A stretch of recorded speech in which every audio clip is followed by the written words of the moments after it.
Star Wars. Republic Commando. Order 66. Written by Karen Travis.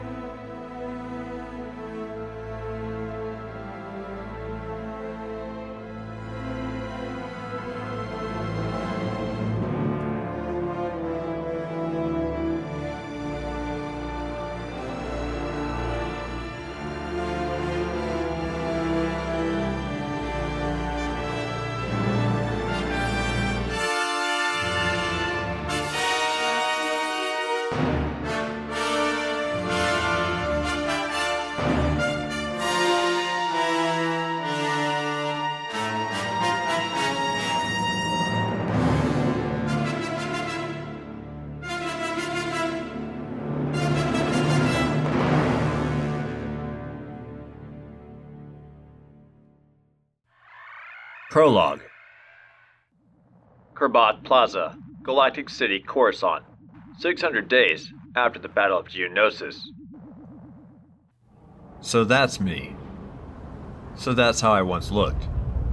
We should all see ourselves from a stranger's perspective, at least once in our lives. There's a Jedi walking toward me, all brown robes and earnest piety, no braid, so despite his youth, he's not a Padawan any longer. He'll be commanding troops. At the very least, he'll be on active service on his own. The war makes us veterans before our time.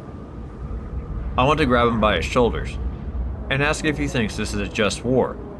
A war fought honorably, but he'll panic if a Mandalorian in full armor accosts him, especially one he'll sense is a Force user like himself. Nobody else is taking much notice of me. Mandalorians on Coruscant are just foreigners, bounty hunters, one more bunch of economic migrants out of the many thousands of species who flock to the galaxy's capital. Ah, the Jedi's looking around the crowd. He can sense me. I'm lost in the crowd of shoppers and sightseers. It's very strange, obscene even, to see everyone going about their business on Coruscant, as if we're not in the second year of an ugly war. And for them, of course, they're not. It's someone else's war in every sense, fought in other worlds, fought by other beings, fought by men who aren't Coruscant citizens. Clone troopers aren't anyone's citizens. They have no legal rights. They're objects, chattel, military assets. Nobody should stand back and let that happen. Least of all, a Jedi. I'm just a few meters from the Jedi now. He's so serious, so committed. Yes, that was me, just months ago. A passerby glances his way, and I sense her unease. When I walked around the city in my robes, I thought that others saw me as someone there to help them. Now I know different. They probably saw someone they didn't trust, with powers they didn't understand, someone they didn't elect, but who shaped their lives behind the scenes anyway. If they'd known how much I could shape their thoughts too, they'd have fled from me. The Jedi passes close by, but I still don't recognize him. He stares into the T-slit of my helmet as if I've grabbed him.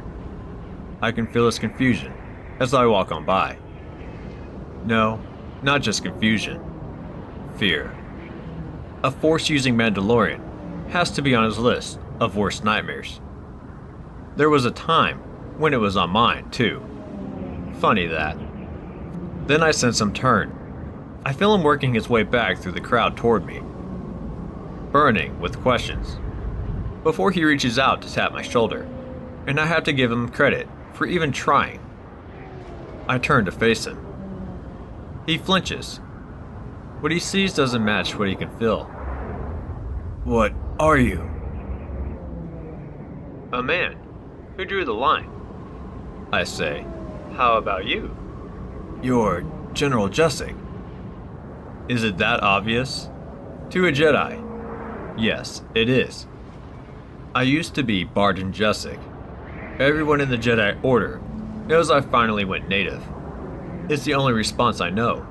Complete surrender to a way of life. First Jedi, now Mandalorian, with every fiber of my being. My Jedi Masters didn't raise me to live my life by halves. Not any longer, I say at last. You walked out on us in the middle of a war we have to fight. He's puzzled, resentful, scared.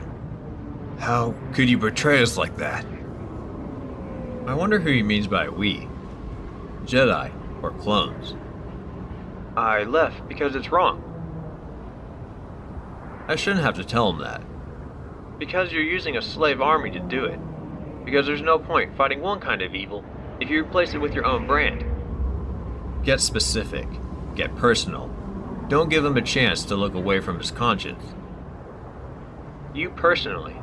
You make that choice each morning. A belief you suspend when it suits you isn't a belief. It's a lie. Oh, that stung. I feel his soul squirm. I don't like it any more than you do. He seems oblivious of the stares of passerby.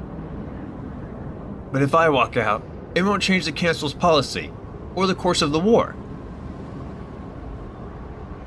It'll change your war, I say. But I suppose you're only following orders, right?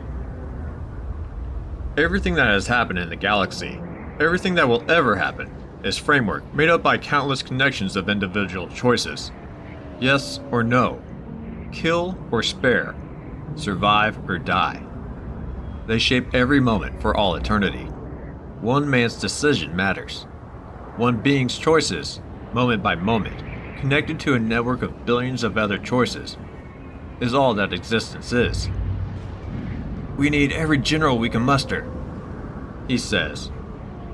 Maybe the Jedi thinks he can appeal to my sense of guilt. There's a terrible darkness coming. I can feel it. So can I. It's vague and unfathomable, but it's there, looming, like someone stalking me.